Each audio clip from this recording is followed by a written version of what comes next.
Bill McIntosh teaches AI non-stop. Success is his game, marketing's his fame. McIntosh, the marketing ace, follow his lead to the winning place. With AI become a spin, join him now, learn to win. Learn his way, don't delay. If you do, you'll make your fortune today. Hey, welcome to the show. Of course, I'm Bill McIntosh. I am your host. And this show is all about how to help you start, grow, and profit from your own online business. And this is for people that maybe you're just getting started in your journey as an entrepreneur, and that's entrepreneur, there you go, got to say it right. Or maybe you already have a business and you're looking for ways to grow it, expand it, and go higher than ever. And that is the entire purpose of this. And after having generated over $100 million in results online myself, that's the gross revenue we've generated across my various businesses over the years. I've been doing this for over 2 decades now. And so I like to bring my hard-fought and hard-won experience and some of what I've learned and help you. And that is the mission behind this show.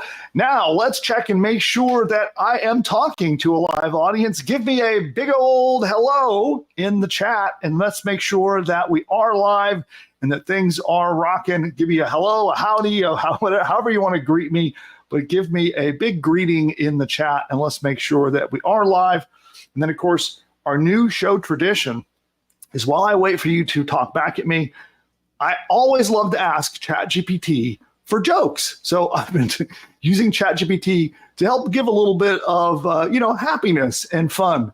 And so we'll start the show off with that. So I asked ChatGPT to tell me a dad joke, and here we go. Did you hear about the mathematician who's afraid of negative numbers? He'll stop at nothing to avoid them. So I don't know. I like that one. You do like that one? Okay, yeah, I wasn't sure if that was a groaning joke or or what, but yeah, I liked it. So you know what these remind me of? They remind me of the jokes on popsicle sticks. That's what I think of every time you read these. Well, so there we go. So there, have a little bit of fun, and it does look like we are live. I see lots of hellos and howdies and all the rest here in the show. And we're going to dive into, and today we have 3 segments that we're going to be doing that are pretty darn awesome. We're going to be starting off with how do you actually make money with ChatGPT with the skill that we all know as prompt engineering. And maybe you've heard of this, maybe you haven't, but we've dug in deep and we've gotten straight from the horse's mouth, or the AI horse's mouth with OpenAI. And they have some developer documents that are intended for those who are developing and creating programming, but there are some valuable lessons in these documents. And so my team and I have gone through, and we're basically going to translate them for you and help you understand how, if you're just using ChatGPT, what are the best ways to create prompts so that you can get what you want out of it when it comes to creating content or images or whatever you might be using ChatGPT for in your business. So we're going to go over the best practices, and we have several very specific strategies to use it properly. So that's our first segment today. And then we're going to be also talking today about how to have your own mascot and have AI create a consistent mascot. It's been a big problem up until very recently, where you could try to get the different tools to make artificial people, characters, cartoons, whatever you might want to have as a brand ambassador or a character to represent your brand. But it would never be consistent. It would always be very difficult to get a consistent look and feel. And that is now solved. And I'll show you exactly how to solve it using Midjourney. So we're going to do a tutorial on that. And then let's see. Our third segment is, boy, you'd think I'd know. We just finished planning it out. It was, my favorite, how to start an email newsletter and flip it for huge profits. And this is for those of you who are a little entrepreneurial minded, that you want to create, if you'd like to have like a little side hustle that you work on, and then at the end you get a big payday because you sell it as an asset, you flip it to another business or an investor. Well, I'm going to show you exactly how to do that. And people are routinely doing this We'll show you some case studies and examples. And that is the topics for today's show. Of course, while we're live, I'll be taking all of your questions as well. So hang around, and we got some fantastic stuff for you. Now, before we dive into it, one little reminder, if at any point during this show you get some value, you have a little bit of fun, you enjoy being here, do me a favor and tap that like button on the video. And comment and chat back with me. Let me know how we're doing. If you have any insights, any additional things you'd like to share in the chat, let's make this a very interactive show.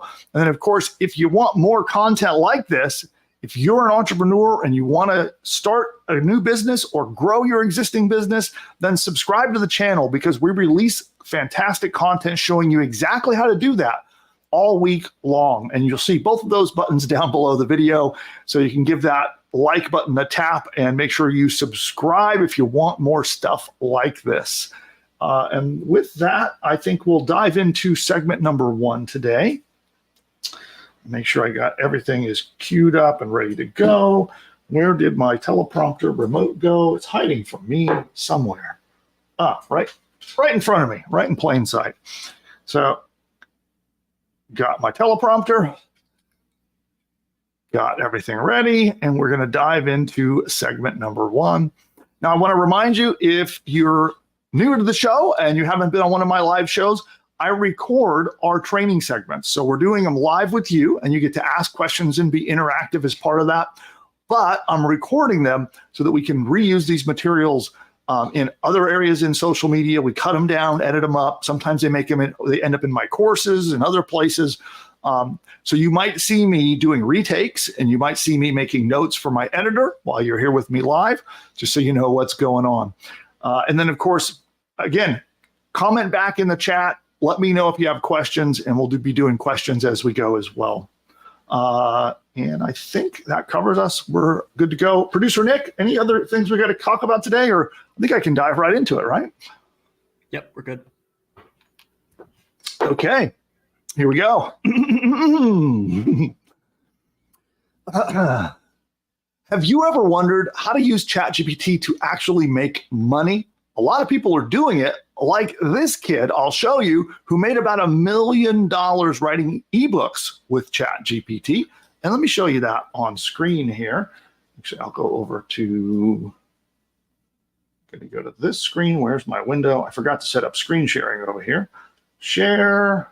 And screen, and entire window, and there, and share.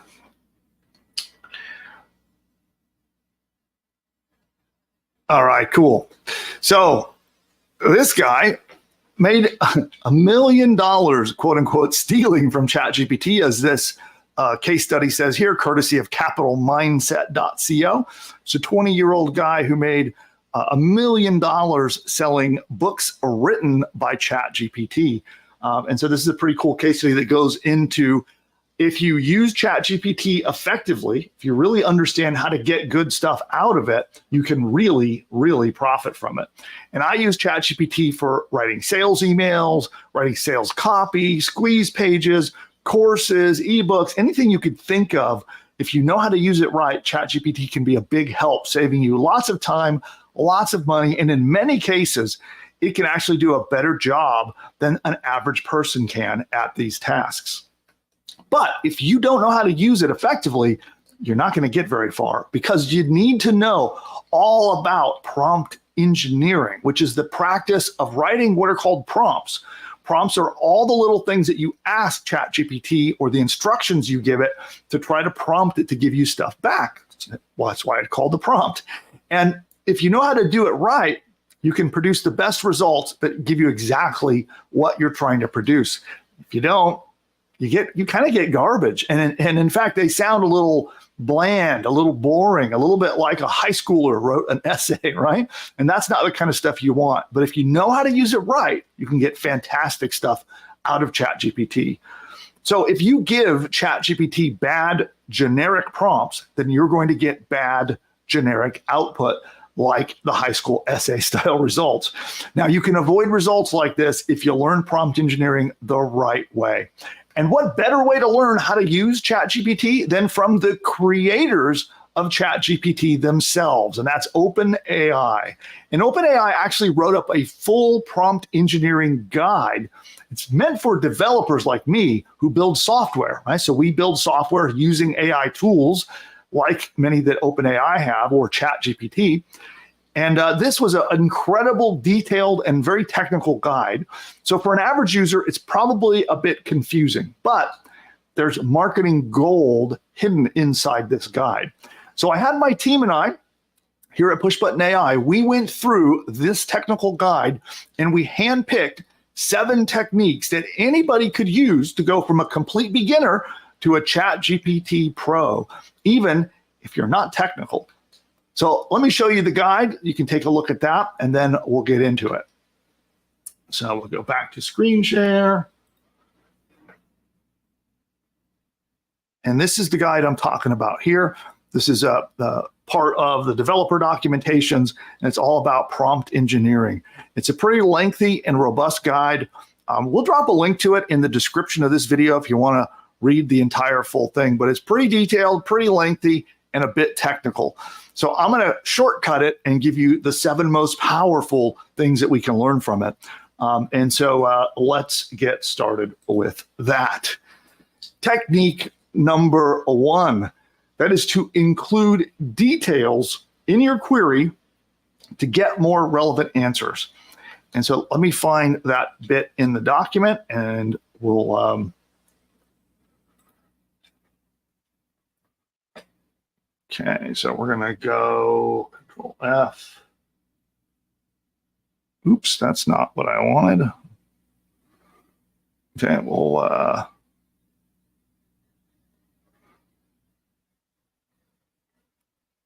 okay, let's see here.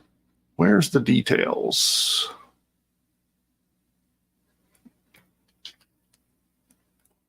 I think you scrolled past. Oh, you're looking at it right now. Am I? Okay. Yeah, So note for the editor. The editor can clean this up in post-production. Why am I missing this? Include details in your query. Oh, right here. Yeah. Okay, right there. Okay. You can, the techniques as they're listed are verbatim what they are in the document. So you can Control F what you see on the teleprompter. Perfect. Okay, then here we go. So include details in your query. So this means if you have details and things specific that you want to get out of it, you need to not assume that ChatGPT is going to get it right.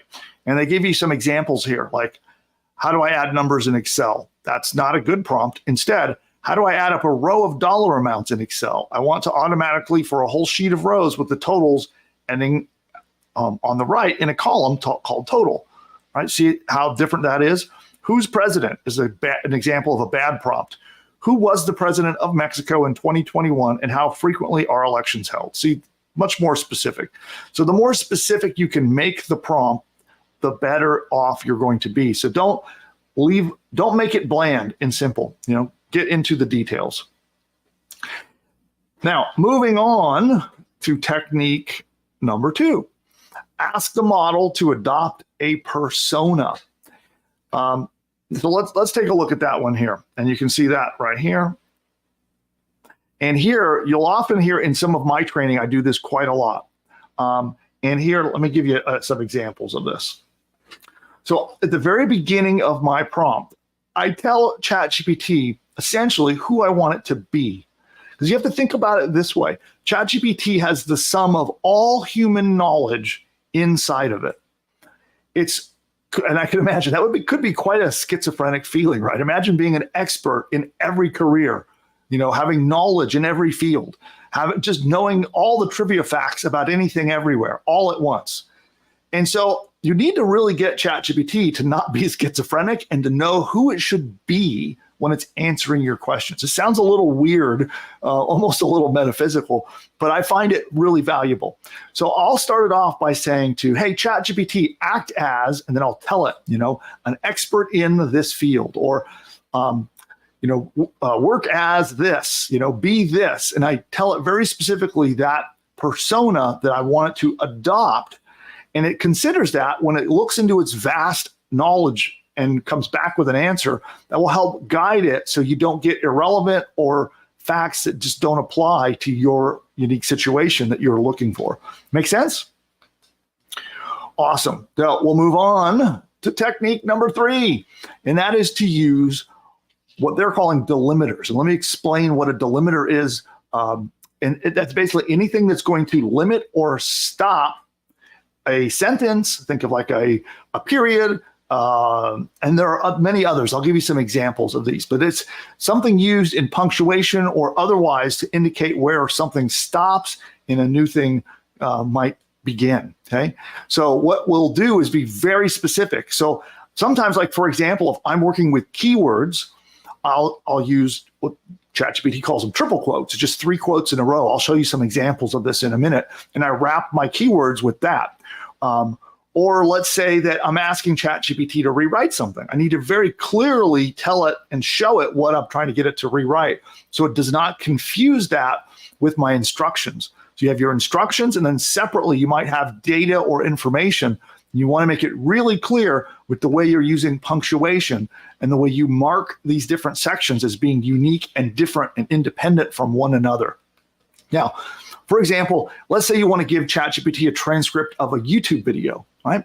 You can indicate what part of the prompt is the transcript by using quotation marks. Now, in their document, they suggest using triple quotes. So let me show you that. So here's the using text delimiter. So here's an example right there of, you can zoom in here, and you can just see it's just 3 sets of quotes around the text that you're using, okay?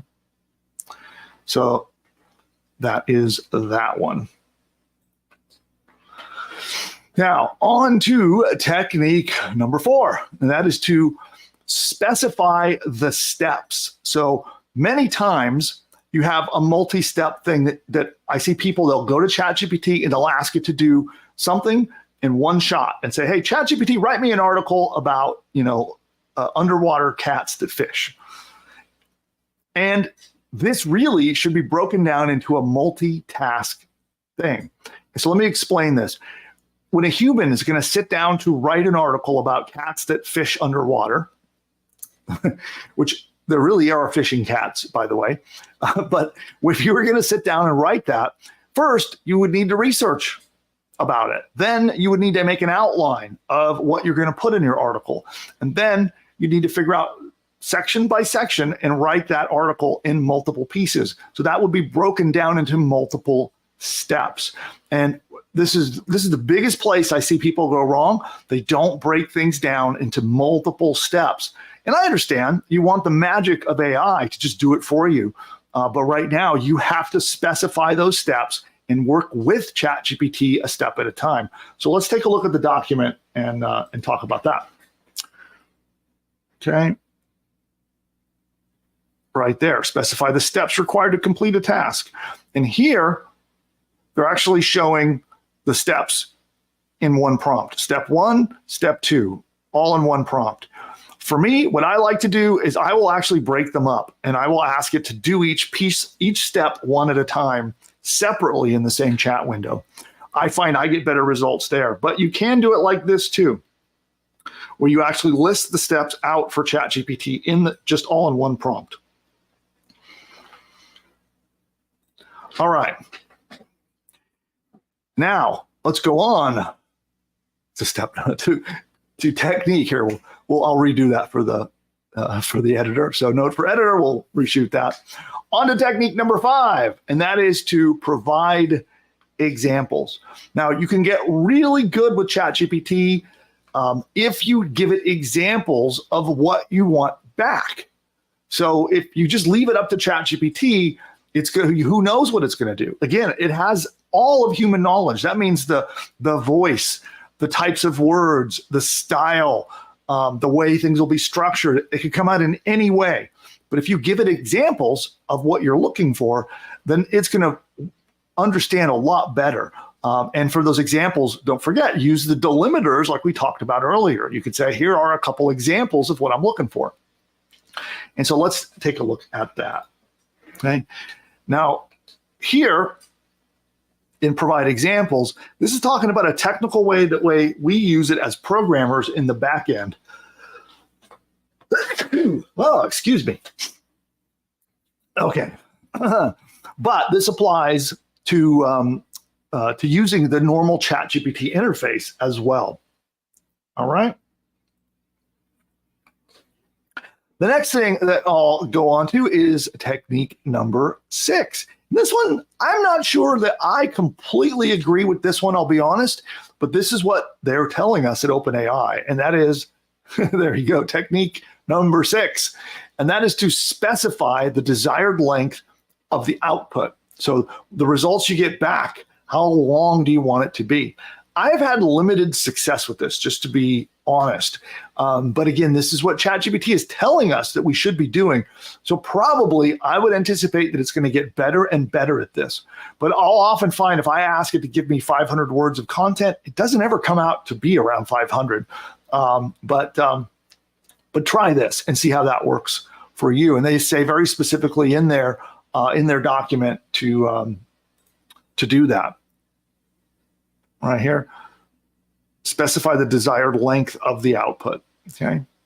And one example here is 50 words. So they ask for 50 words of content, or 2 paragraphs, or 3 bullet points. So personally, what I find is it can do okay at smaller numbers, examples like this. The minute I start asking it for like something that's a couple of hundred words or 1,000 words, seems to get lost and it's well on the way and forget how many words it's supposed to be doing. So I do anticipate it will get better at that, but I think this works really well for smaller numbers of things and like those examples. All right, and then moving on to our final technique. That is technique, here, gotta do this, technique number 7. As I knock my microphone over, that is to split complex tasks into simpler subtasks. It's kind of similar to something one of our earlier steps, but it's a bit different. It's a little nuanced, so pay attention to this. ChatGPT, it can get confused when you ask it to do multiple things at once. Like if you remember before, when it said to show us steps, step by step, and it gave those examples of step 1, do this, step 2, do that, and they submitted it in one prompt. But it works far better when you combine that with what we're talking about now, and that is to break your task into smaller subtasks and have it do it one at a time. In that example I gave of an article, right? First is to do a little bit of research, then is to outline the article, then is to write each section one at a time, and then it's to combine it all together and give you a good article, right? So I would do each of those steps manually, one at a time in ChatGPT.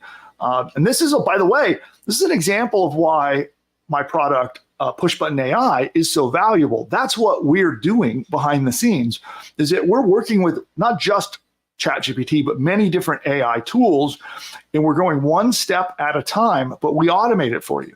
So where you might sit in front of ChatGPT and have to do 17 steps to get a great article, you just come to our tool and you put it in one time and pop, we do all that work. So we break it up. We chunk it into pieces. We work with the different tools to get what you need out of it step by step by step.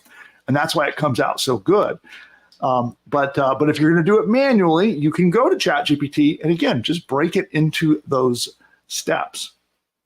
Like I've seen people do this. ChatGPT gave an example here I can give you is that someone might go to ChatGPT and say, hey, write me a book. I've seen people try to do this. And they'll get a book. It'll be short. It'll be fairly generic and not that great, right? But instead, you're going to do a whole book. First, you'd have to do a research step, and then you could summarize what the book should be about and the key parts, break down the chapters. Then you break down each chapter into multiple sections, and then you write each section one at a time. So now, that is the 7 steps that we picked out, or the 7 techniques that we picked out for you. But if you go to this document written by OpenAI, you're going to find a lot more than these 7 techniques that we just went over. So I'm going to drop a link in the description if you'd like to check out the full guide and a little more information from us on how to use it. Then you'll check out down below. you can jump into our newsletter, join our newsletter. It's totally free. And then not only will we give you the guide and more feedback on how to use it, but you'll continue getting content from us like this week after week after week. Okay.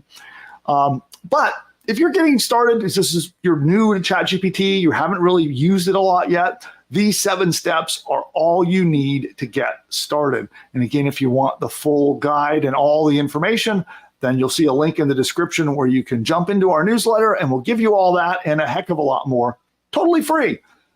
And on that note, I want to remind you that PushButton AI does all of this. So it will build you an entire business step by step. And you know how I said to break things down step by step? Well, it'll do 177 steps, one at a time, one by one, and build your entire business for you. Launch it online, register you a domain name, install a website, take care of the hosting, and then hand you the keys. And if you'd like to learn more about that, then you definitely want to check out PushButton AI. You can go to pushbutton.ai/demo to learn more about that.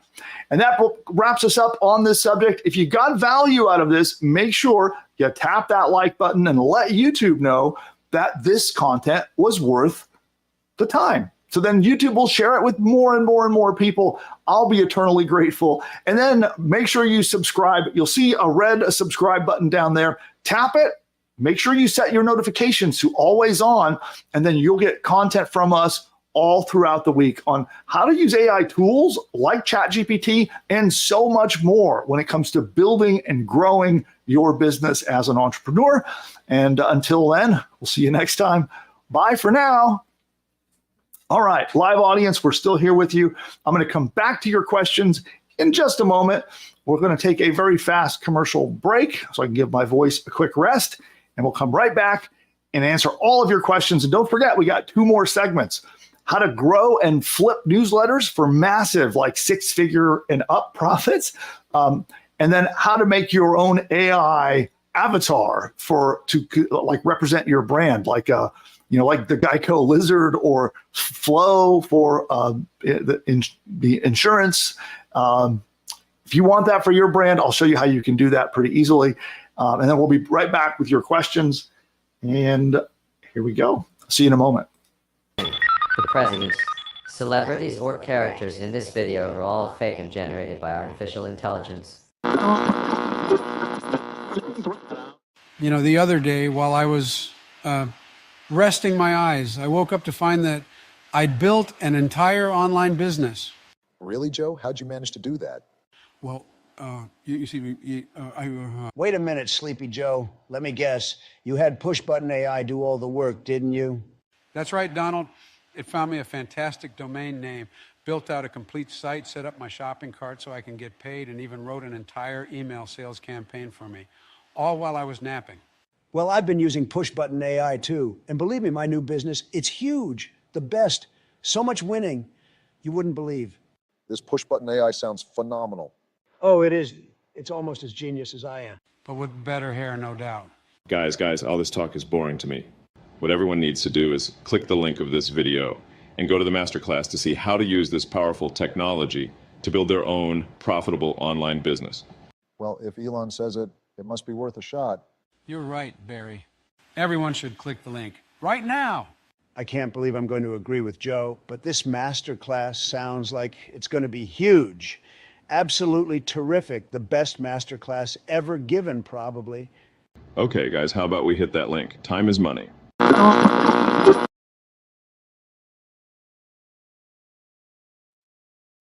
All right. And we're back. So YouTube, we're still in an ad break, so YouTube might be sending out ads to some of you. So the whole audience will be back in just a moment. Thanks for your patience during our quick little ad break.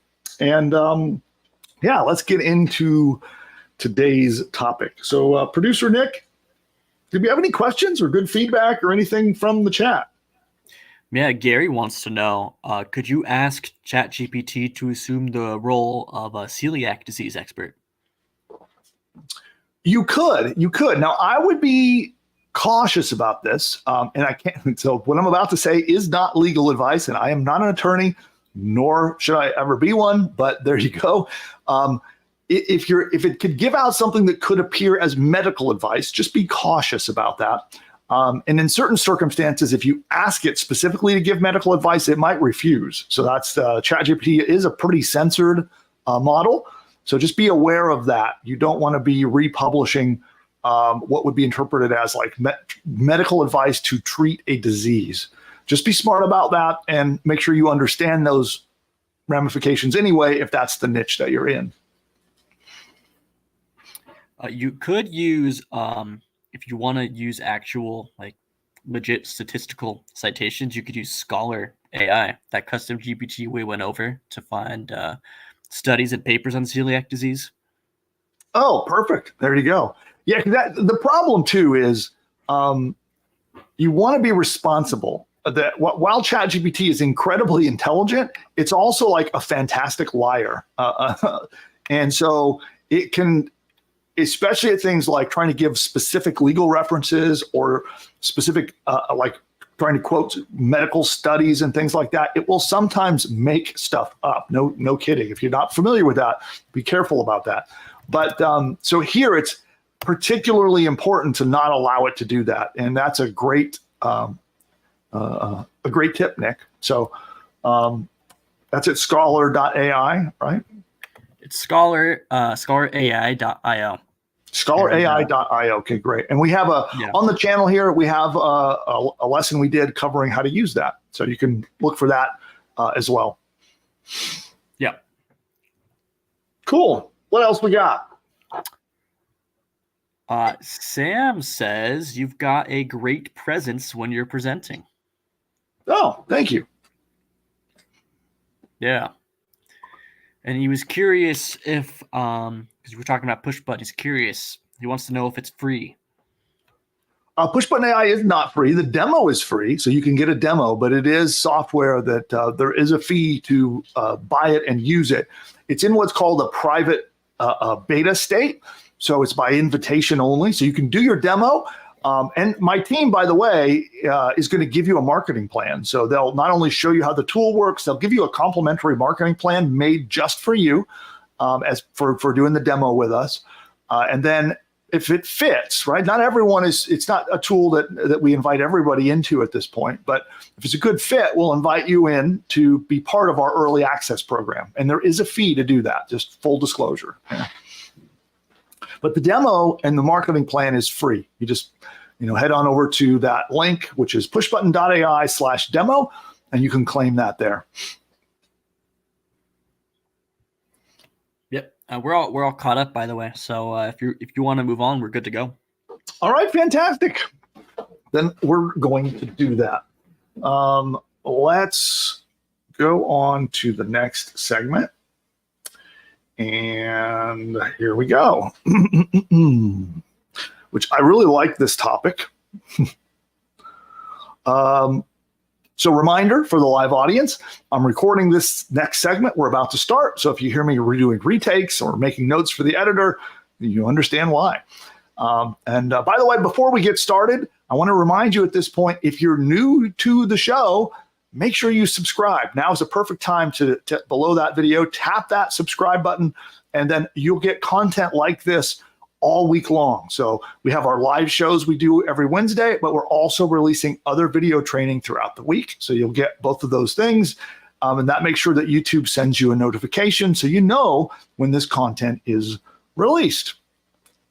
And here we go.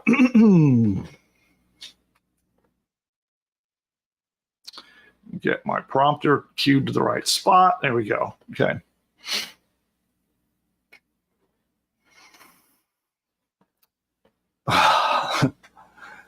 A lot of people are familiar with the insane story about how the newsletter business Morning Brew sold to the Business Insider for $75 million. Now, this is crazy because all they did is build an email newsletter and then flip it for $75 million. Now, this exit took 5 years from start to finish to pull it off, along, I'm sure, tons of blood, sweat, tears, and hard work to make it happen. But what if you could pull off your own multi-million-dollar email newsletter business exit faster and easier? Well, that's exactly what can I retake this? Okay. Note for editor, we'll retake this little spot. That's exactly what Joe Pulizzi did with his newsletter called The Tilt. And he did it in just 2 years. He launched back in 2021, grew it to 25,000 subscribers, and then sold it 2 years later in a 6-figure deal. So let's take a look at that. I'll show that right here. So this is a case study for courtesy of theygotakquired.com. And this is a content founder sells his newsletter, and he actually sold it to one of his sponsors. So it goes over the whole process of how he built it start to finish. So we're going to get into that, and I'll tell you a lot more of exactly how he did it and how you can do a model just like this. And he's not the only one spinning up a newsletter and selling them fast. I looked at literally dozens of newsletter exits, and we've reverse engineered exactly how they went from 0 to exit fast. Many of them actually, from the time they got started to when they flipped and sold for big profits, they did it in under 12 months. So by reverse engineering these stories, we found patterns that were common to all of these newsletter empires. And so we found out exactly what were the steps that they followed. We created our own 9-step sequence that'll help you go from the idea in your mind all the way to flipping that business for a hefty profit in your pocket. So if you want the blueprint on how to start a newsletter business from scratch, then you need to watch all the way to the end. Let's get into it. Now, step 1 starts with your idea. And the first step in starting your newsletter business from scratch is to figure out what your newsletter is going to be about in the first place. So you don't really need to fixate on this step. I think a lot of people get stuck here trying to figure out the perfect topic, the perfect idea for their newsletter. So many people obsess about finding the perfect niche before they ever launch anything. Now, this keeps them from getting anything meaningful done. They're stuck here, and many of them never move on and start. So now, if anything, you can start, and if you get it wrong, you just pivot, and you can completely change the direction of your newsletter if you start in a niche that ends up being maybe not right for you. So the newsletter Soap Hub is a perfect example of this. So let me show you that, and we'll talk about why that is. So let's go to the screen. Here we go. So it's a brand all about soap operas. It was founded in 2016, grew to 800,000 subscribers, and then was sold 2 years later for a high 7-figure valuation. So he walked away with millions of dollars after a couple of years' work growing this newsletter. Now get this, the founder, Roman Van Meer, he knows nothing about soap operas. When he started, he hasn't even watched a soap opera, not even a single time. So this was a niche that he knew zero about, had no affinity for it, and still in 2 years, he sold this for almost $10 million. But if the niche is important to you, then you should apply a concept that I've covered on the channel before. It's called Ikigai. And this is all about how you find the things that you can have personal interest and passion in, but still make a heck of a lot of profit. And I've done a video on this topic, so I'll link it in the description below so you can watch that video. It's all about how to pick the perfect niche market where you have the perfect blend of passion, of interests, and money making all rolled into one. It's a quick video, and it'll walk you step by step on how to pick your niche market. Again, I'll link to it down below, right? But the point is, don't let picking a niche or the topic of your newsletter leave you stuck at the starting gate and you just never get started. That moves us to step number 2. I'm a big believer in this, and that is to just get launched. Launch a clunky, what's called MVP, or minimum viable product. So you want to get started with the most basic version of your product that you can possibly create to launch and test your idea, so you can kind of gather some feedback from your audience. And I'll give you an example. Let's say you have an idea. Let me think of something here. Let's say you have an idea that you want to make a newsletter that's all about finding the latest trends in toys and then buying and flipping them, right? I'll just use that as an example. That's actually a niche, by the way. In fact, my wife used to do it.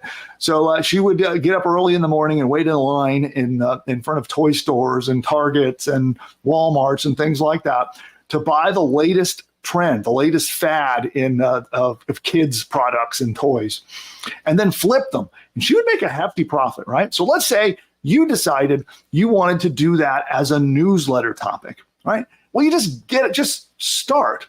Create the newsletter, sign up for a service like Beehive, and start. Even if the newsletter is awful at the beginning, even if what you write about misses the mark. Let's say that your topic of what you're going to cover in this newsletter, you send a weekly episode to your subscribers, and then you get feedback back that they don't like it, or maybe you're struggling with it. Well, you just adapt. You just change, you just tweak. Let's say instead you find out you've got a lot of moms on your list, and now instead you just talk about the most trendy toys for them to get their kids as moms, and you no longer are going to be about profit, right? You're just going to talk about fun and trendy toys. That might be an example of just getting started, getting something out there from the most quickest, simplest ideas, and then pivot and adjust as time goes on, okay? So this gives you a chance to validate your idea. Instead of sitting around waiting to come up with the perfect one, just get it out there, validate it, and adapt and adjust as you go. Because I've seen this where people, they overthink it and they're so invested in the niche they pick and it doesn't work out right, and then they just give up. Instead, just throw it out there and be completely willing to adjust. So it's more important here that you want to prioritize speed. Money loves speed. You've heard me say that quite a lot. So you want to put speed over being perfect at this point. And because of that, the early version of your newsletter, it's going to be clunky. It's going to be probably not that good. It's probably going to suck, honestly. So as Ryan Reynolds talks about, launching products that suck. So the first version, as an example, so Milk Road, which is a multi-million-dollar success story of building and flipping that newsletter, they started out, it was just a Google Doc. So their first subscribers, they would create a Google Doc and then send it to their subscribers. It was ugly. It was awful. Let me show you. So here is the example of, this is an example of the Word doc that they used to send out to their first subscribers. And I really want to focus in because the details at this point are not that important. And he says right here, lesson, if you're not embarrassed by version 1 of your product, you have waited too long to launch. Very wise advice. The other thing is people will get really hung up here about trying to pick, like, what technology should they use to send their newsletter? There are dozens of ways, if not hundreds of ways, for you to send the newsletters. Beehive is a tool that we use and is really effective. And in fact, down below, I'll put a link. It'll be our affiliate link. So we'll earn a small commission if you sign up there. But Beehive is an example of a platform that we use and I recommend. And I'd say just jump in and get started. There's ConvertKit, there's Beehive, there's services like Aweber, GetResponse. There are an endless sea of places to be able to host an email newsletter list. Okay, so just pick any of them and they'll just get started. As I said, the number one I would recommend is Beehive. Okay, that's where we host our Ingeniosity newsletter, and that's what I would recommend. Which moves us on to step 3 of this process, and that is to beg for your first 1,000 subscribers. I think so many people are looking for some magical thing that's going to just work overnight and get them thousands and thousands of subscribers. But instead, you should be willing to do whatever it takes to get those first 1,000 subscribers. And so I'll give you some examples. But Paul Graham, he's the founder of Y Combinator, which is a very large, it's a startup incubator, which helps businesses start up and get flipped and sold for profit. And he says, do things that don't scale in the early stages of your business. So when your business is brand new, you'll do whatever it takes. If you got to go out, like examples of, I've seen really successful newsletters. They were literally going to college campuses and getting kids to write their email addresses on a notepad to get their first subscribers. Excuse me, everybody. My voice is going. Quick break for the editor. We'll take a quick pause. I don't know what's happening with my voice. Excuse me, everyone, while I get that sorted out. All of a sudden in the back of my throat, it's going nuts. Do you need water? I'm sure coffee will do the trick, but Okay. eyes are watering and the throat is all irritated. Let me give me a minute to sort that out. Sorry, everyone. Having minor biological difficulties.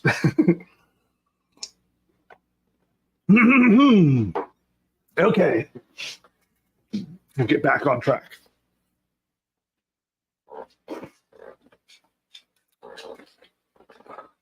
And so that's what Paul means when he talks about do things that don't scale in the early stages. There's a blog post about this, and he goes on to about this very title. So let me show you that. One moment while we get that queued up.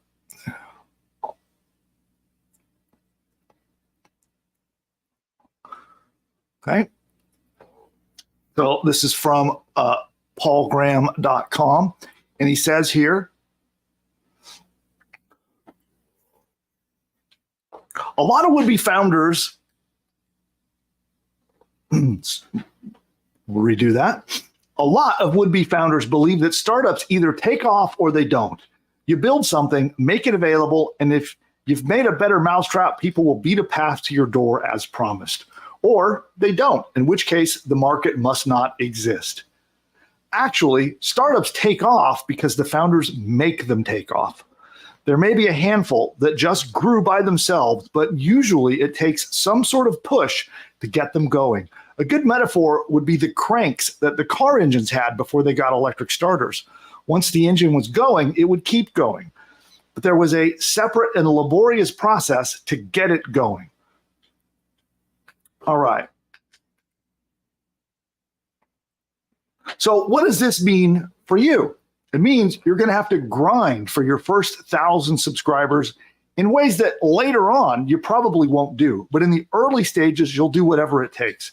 And usually this means begging your friends, family, colleagues, if you're active in different social media groups or even in the out in the quote unquote real world, if you're part of networking groups. And once you're all out of friends and family, then yeah, social media is definitely the place to go. And a lot of people don't get past this stage because frankly, it sucks to try to go out there and grind this and get those subscribers. Now, if you have a budget and you have a little bit deeper pockets, there are some other solutions you can do to get your first subscribers. And I'll talk about those in a moment if you've got the budget to work into ads. But at the beginning, use your personal network and then use social media. And your begging is going to annoy people, right? It's going to be, that's going to be what it is. It's going to be painful to get yelled at over and over again if you've been annoying people, right? Now, an example of this is a guy called Edwin Dorsey, and he has a newsletter called The Bear Cave, and let's take a look at it.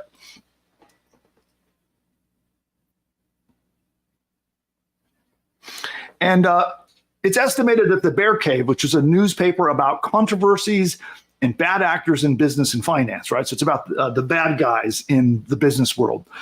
He brings in about $900,000 in sales a year from his 60,000 readers. And the founder of this, he's only 25 years old.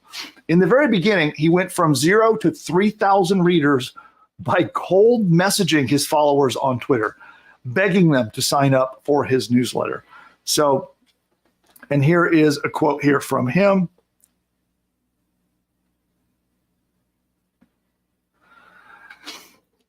I spent 3 days. My eyes started to hurt just DMing every Twitter follower, being like, sign up for this newsletter, please.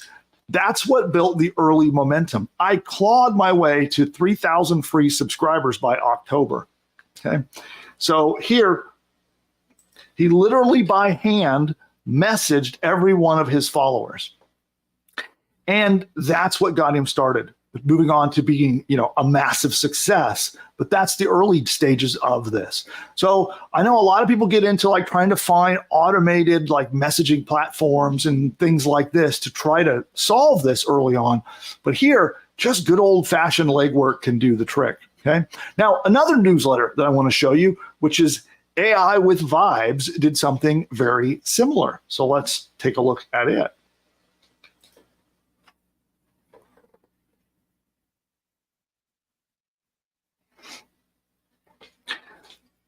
Now, the founder started and sold this startup in just 7 months. He hit his first 1,000 subscribers by engaging in different Reddit communities. So he literally went on Reddit and different subreddit communities that are inside the Reddit website, and he just engaged with them. And he says that the key is to be scrappy and beg until you hit that 1,000 subscriber mark. And at this point, you can now pivot to what's called organic growth, which moves us on to step number 4. And organic growth, what we mean by this is by driving new users through unpaid traffic channels. So not paying money for ads, but rather how can you get free visitors to come and join your newsletter? There's an endless amount of different channels that you could choose from. And the best channel for you depends on your newsletter, what the topic is. A good example of organic growth is a newsletter called Alerts Daily. It's a newsletter about sneakers, actually. So it's about buying and flipping shoes. And so he has a community that all is centered around that. And it's a newsletter by, boy, I know I'm going to mess up the name. Let me try this. Laquanye? Is that right? Producer Nick, I know you told me this, and I think I'm getting it wrong. No, it's Laquan. Laquan, there we go. Okay, so nice little edit point. Note for editor, clean that up. A newsletter by Laquan Lynch. And let's take a look at his example. Now, he started and sold his brand in just 11 months. He got 35,000 subscribers before he sold it. Now, the total amount of the deal is confidential. They haven't disclosed it. But based upon what we know of deals in the mergers and acquisitions world, I estimate that he sold for at least high 6 figures, maybe low 7 figures for his newsletter. And all of his subscribers came from organic social media growth. And there's a video from him I would like to share with you where he goes over exactly how he did that. So let's do this. And hopefully, I think the audio should be coming through. So we'll play it and let's take a look. There was no paid ads. Alerts Daily newsletter was completely organic up until the point that it was purchased by Overtime. All of our subscribers came from organic source. A big driver of everything we did was short form video. Instagram, TikTok, and YouTube Shorts. Basically, all of the platforms that helped push out organic short form video. Subscriber rise, the total list was right around 40,000 with about 25,000 active. The month-over-month growth was somewhere around like anywhere from 2,000 to 5,000. All right. So you can accomplish this simply by using many of the tactics that we teach here on the channel on using social media. And whether your social media platform of choice is Facebook, maybe it's Twitter, could be Instagram, could be TikTok, like short form videos, like in his examples. But there's an endless sea of different places that you can do organic marketing. Pinterest might be another example. But we teach all about this on the channel, so make sure you subscribe to the channel and get more valuable information about how to actually get organic free traffic to your business so that you can get subscribers like this. Now, back to the task at hand, which is step number 5. So at this point, you should have some organic source of subscribers. Again, whether that's from whichever of those channels. But there's a key here. If you do organic marketing like everyone else, maybe you'll go out and you'll get a click here, a click there. Someone will come to your site, they'll sign up, and they'll join your newsletter, right? But where the magic happens is how could you get that one click so that when they click, they come, they join your newsletter, and then they bring 2 of their friends. And those people bring 2 of their friends, and you get the viral effect. And businesses that can grow the fastest are the ones that can tap into this viral exponential growth. Now, ideally, your product is so high quality that your readers are going to want to share it and bring new readers in. This doesn't happen always by itself. Usually, it takes a little push and a little strategy. So if this doesn't happen for you, what you want to do is you want to establish a referral or giveaway program to incentivize your readers to share your newsletter with others. Now, one newsletter, for example, that did this strategy and they relied on giveaways. They did this to get growth. It's a newsletter called 1440. We've talked about it on the channel before, but it's a newsletter covering news and other current events. At this point, there are over 3 million subscribers, and they specifically talk about how they used a tool called Dojo Mojo. So it's DOJO MOJO as a part of their strategy that they used to get that far. And let's take a look at that right now. So here is Dojo Mojo, and this was pretty cool. So this is a tool to get viral referrals and have tell-a-friend programs and leverage your audience to get more and more growth. Okay? Now, another example of this is the Morning Brew referral program. This is where readers were offered prizes and incentives for bringing in new subscribers. And this is something that works really well. And it doesn't have to be complicated. You don't have to give away high value, expensive things. All you need to do is make you could make a free report or additional materials, or you can make badges or awards that are just virtual. And that is enough to incentivize and get users referring their friends. And there's a lot more that we talk about with this as well. Viral marketing is something that I have done quite a lot of in my career as an entrepreneur. In fact, we have products that help people make their businesses go viral. So I'll talk more about that on the channel going into the future. So make sure you've subscribed, and we'll cover this in more detail, but it's an important part. Now, on to step 6 of this plan, and that is paid growth. So you can technically grow without using paid ads. You can use all the organic and viral strategies we've covered so far. But personally, I would always recommend using paid marketing if you can budget it. And we create a subscriber acquisition campaign is what we call this, where we run ads. For example, I've shown you on the channel here, the ads we're running on Twitter, from Twitter ads to newsletter subscribers. And if you want to be one of these case studies that launches and exits in under a year, you really need to grow fast. So if you want to build up and flip a newsletter quickly, this is the way to do it. And the best way to attain this kind of growth is with paid ads. And that's what Milk Road did. So the founder of Milk Road, Ben Levy, he says running paid social media ads were key to growing his newsletter. Let me show you an example of that.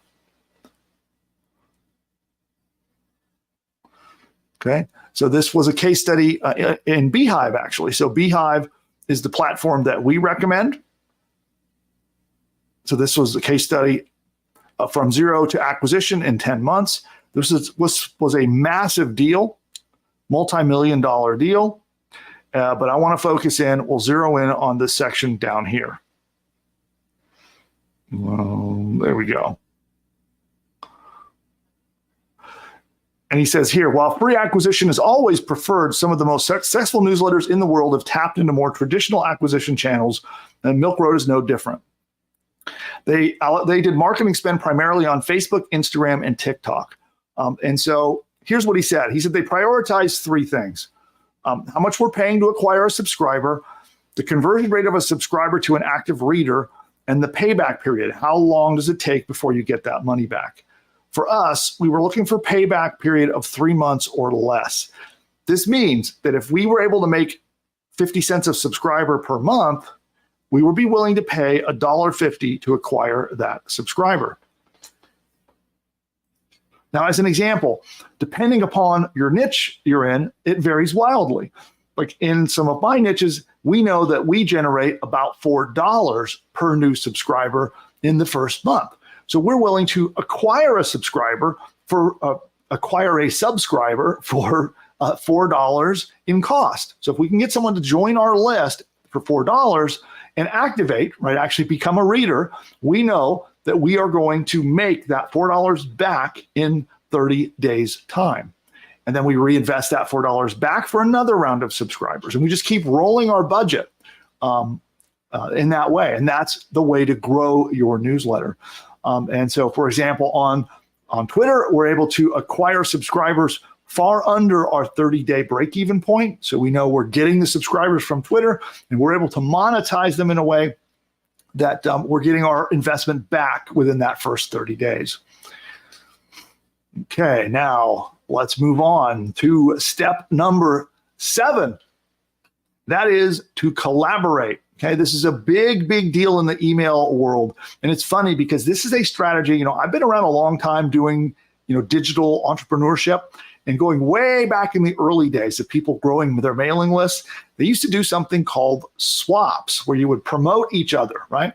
One email list owner would promote another email list owner, and you go back and forth and kind of share your subscribers in a sense. And that has now become the dominant way to grow these newsletters. It's by collaboration with other newsletters like yours. So if they have an audience that are like yours, you can work together to promote one another's newsletter, and you kind of get a chance to get in front of their audience, and they get a chance to get in front of your audience, and you're trading subscribers. And this can be really, really effective. And I've seen people be resistant to this because they're worried about, like, they don't want to lose their subscribers to the competition. But if it's a good collaboration and you're getting subscribers back, it is always a net positive, okay? And there's a lot of ways to collaborate with others. And, we're talking about list swaps where they promote and collaborate with one another. You can also do guest spots, interviews, a lot of ways to do this. Podcasts are a great way to, talk about people back and forth. And they're great because it's an easy way to get your content and your message out there without having to make your own stuff. Like, you can bring somebody else in front of your audience and let them deliver the content. And you get to build business relationships. So as you're building relationships, as you network and collaborate with others in your niche, you may find that that's how you exit. And there's actually a real world example of this. There are 2 newsletters that did a swap back in 2022. They swapped and did a cross promotion of one another. Then a few months went by, and one of the newsletters actually bought out the other one. They met through their collaboration, and then one ended up having some deep pockets and just bought out the other newsletter completely, and he cashed out. Okay, so let's take a look at this. I've got a post here that I want to show you. We'll take a quick look at that. Okay, so here's an example. This is from he had a newsletter, and he said, first I became a reader, then I did a swap back in 2022. In January, I asked about his plans, his goals, and if he'd consider selling. At first, it looked unlikely. Then we got closer and closer, and then we signed an agreement. So this is pretty crazy. There's a nice little article here about why newsletters are a great thing to acquire, like for buying businesses. So by collaborating and getting to know others in your niche and in your field, it opens the door to all kinds of future marketing, future promotions, and you just might find your buyer by doing that. Okay. Now at this stage, you need to be thinking about one thing, and that is you have to graduate your product. Your product is your newsletter and the content you send to your subscribers. And remember I told you before, you want to launch a clunky minimum viable product at the beginning? Well, now you definitely have to move beyond that. You want to move beyond the early minimum viable product, and instead you want to optimize what you're doing so that it fits exactly what your audience wants. And so if you get feedback from your audience that they're interested in particular topics, then you start covering those topics. If you get feedback that they like certain types of emails, particularly if you look at your stats and you see, hey, every time I talk about this particular topic, or every time I format my emails in a particular way, we get more opens, we get more clicks, people seem happier. So you want to be constantly tweaking and adapting and improving your business to make it better and better. And now here, once you've got to this stage, you've got subscribers, you've got momentum, you've got some activity going, and now you can start to look at how do you streamline and make it simple. How do you make your content creation simple? How do you make sure you're using the best technology and you're sending from the best place for your, whether you're using Beehive or maybe some other tool. This is where you polish and improve and systemize the business because you want to have a clean, healthy, and in-demand newsletter so that when you show a potential buyer, because remember, we're trying to exit. We want to flip this business and we want a buyer to come in and give us a hefty price tag so we can exit. But if your newsletter is, buggy, it doesn't get in anybody's inboxes, you're getting complaints, and overall it just kind of sucks, like let's say you get more people unsubscribing than you have subscribing and your newsletter is shrinking, no one's going to want to buy that. So if you have a growing newsletter that's streamlined, that your audience likes, now you can flip and make a lot of money. And when you dial in, it's time to sell. And that leads us to the final cash out where we're going to see the big profits. Now, up until this point, your business is probably, your newsletter is probably making profits. You're probably getting money in your pocket each month by this time, and you're making a profitable business. Now, you could just keep it and just keep running that newsletter and keep pocketing that profit month after month, or you can exit. And that's where the big payoff comes. So once it's time to sell, you now can use the network you've built. Remember, you've been collaborating with others in your market. So you can go to them and start talking about the fact that you're interested in selling your newsletter business. The other thing you can do is go to a marketplace. So there are marketplaces like Flippa. There's a site called Acquire. For newsletters, I really I'll repeat that for note for editor. We'll stitch this back together. I really like the marketplace called Deuce. D-U-U-C-E, and it specializes in buying and selling newsletter businesses. Let me show you. So here's Deuce, and the entire purpose of this website is for being able to buy or sell a newsletter. So it's a very interesting marketplace. It's really dialed into that. Now, I have noticed that, for example, Flippa now has a category. All newsletters actually have their own unique category on Flippa. And so you can go to Flippa, which is flippa.com, and you can find newsletters for sale there as well. And then, in fact, the team and I check Deuce for newsletter deals pretty regularly ourselves. So I am actually in the market of buying newsletters. So I'll buy newsletters and absorb them into my little mini empire here. So if I find a good newsletter that's in a niche that I'm in, I might buy it and absorb it in and make it become part of my larger business model. And who knows, maybe I'll be the person that acquires your business, right? So your newsletter, when you go to flip it, who knows, maybe I'll buy it. Especially if you put it on Deuce, then I'll probably see it. So before I go, I want to share this last case study with you, but I just don't know where you fit in. Let's see. I'm going to redo this. Note for editor, we'll re-edit this.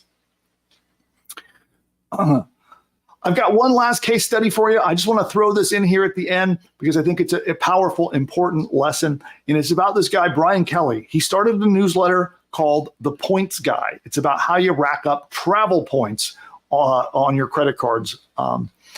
So you think about, using credit cards to get cash back, points, miles, all those kinds of things. Excuse me. Retake here.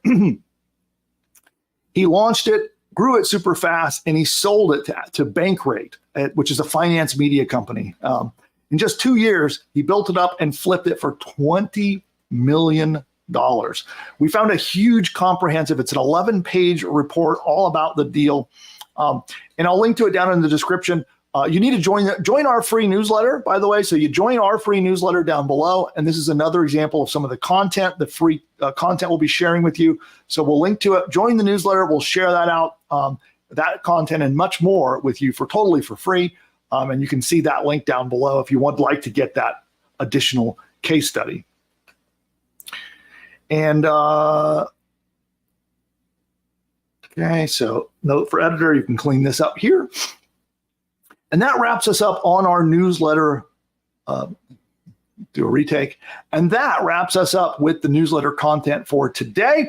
And if you like more content like this, we constantly are talking about newsletters. I am a big fan of newsletters as either a business model in and of themselves or something that you should add to your existing business. And we talk about them all the time. So if you'd like more content like this, please subscribe to the channel. You'll see that down below. Make sure, tap the little bell icon and tell YouTube you want to get your notifications, because they don't always give them to you unless you tap the bell on that subscribe button and tell YouTube you want all the notifications. We have lots more content about acquiring newsletter subscribers, getting traffic, turning that into money, and then selling these businesses ultimately. And then, of course, if you got value from this training, tap the like button. You'll see that down below as well. Give us a like. It helps feed the YouTube algorithm. It helps. It helps feed the YouTube algorithm so that YouTube knows to share our stuff with lots of people just like you. And of course, if you have any questions, feedback, commentary, drop them in the comments down below. I'm always watching, reading, and trying to help the audience as much as I can. But that wraps us up for today. We shall see you next time. Goodbye for now. Okay. Sorry, audience. Yeah, a little bit of editing and cleanup on that one from sneezes and giggles and everything. All right, cool. So we are going to take your questions about the newsletter business model, particularly if you're interested in building one and flipping it. I'd like to have all of your best questions, and we're going to take your commentary, feedback, suggestions, questions, whatever, and we'll take those in just a moment. But first, we're going to take a quick commercial break. I'm going to give my voice a little rest. We will be right back. And don't forget, we have a whole other segment that's all about how to make consistent characters, which means you can have your own spokesmodel, your own cartoon character like the Geico lizard, the Geico gecko, that you can make and have it be consistent for your brand. We're going to talk about that. You can use them in ads and all kinds of places that we'll talk about for making money. We're covering that next, and then I'll be back with all your questions in just a moment. But first, just a quick commercial break. I'll see you in just a minute. You know you can now launch your own online business with the click of a mouse? Sounds crazy, right? Guess what? It's now possible thanks to our game-changing AI software that's helping beginners build a successful online business. If you have tried and failed at building an online business, or you've got no idea where to start, there is good news for you. We are entering a new exciting era of AI, and I'm here to teach you how to use it to build and grow an online business. Because I'm handing you a blueprint, a business in a box powered by AI, and it's called PushButton AI. Imagine a tool so smart it does all the heavy lifting for you. Builds an info product business, sets up hosting, launches the website, and even crafts engaging email sequences. Here's the thing. This isn't like anything else out there, and this is based on what's working right now. PushButton AI is based on my experience of generating over $100 million over the last 20 years and helping over 81,942 customers build and grow their own online businesses. If you'd like to find out more about this, register now and dive into my free live demo to uncover strategies and traffic tricks that will pivot your business and skyrocket your online business from surviving to thriving. Imagine what your life would look like today if you bought Bitcoin when it was $1. You now have the same opportunity with PushButton AI since nobody else is doing this. Don't miss out this time.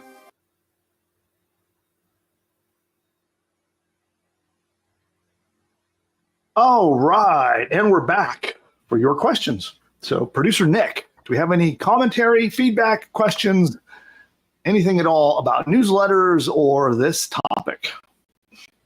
Yeah, we had a lot. I'll start off with a question I thought was really good from Greg. And he says, how many subscribers do you need to flip the newsletter?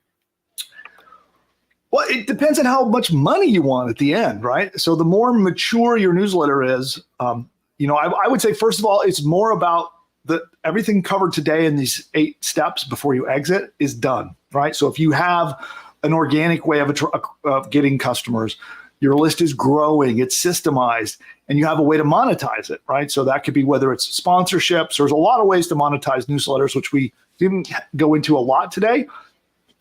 Maybe we'll cover that in a future episode. Monetizing a newsletter. What do you think, Nick? That could be good.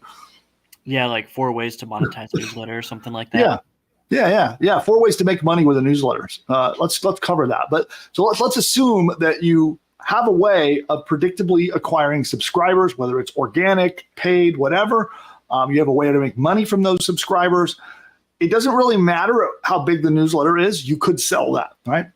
An entrepreneur like me would be very interested in that. If you came to me and you had only 3,000 subscribers or 1,000 subscribers, and you showed me that you had a predictable way to get customers, and you had a way to monetize them, I would be interested in buying that, right?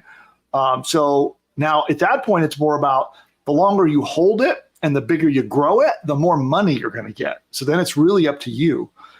So you could flip at any point. You have a system. So when you have a system that is repeatable, predictable, that is sellable. And then it's just the longer you hold it and the bigger you make it, the more money you'll cash out with in the end. So it becomes your choice.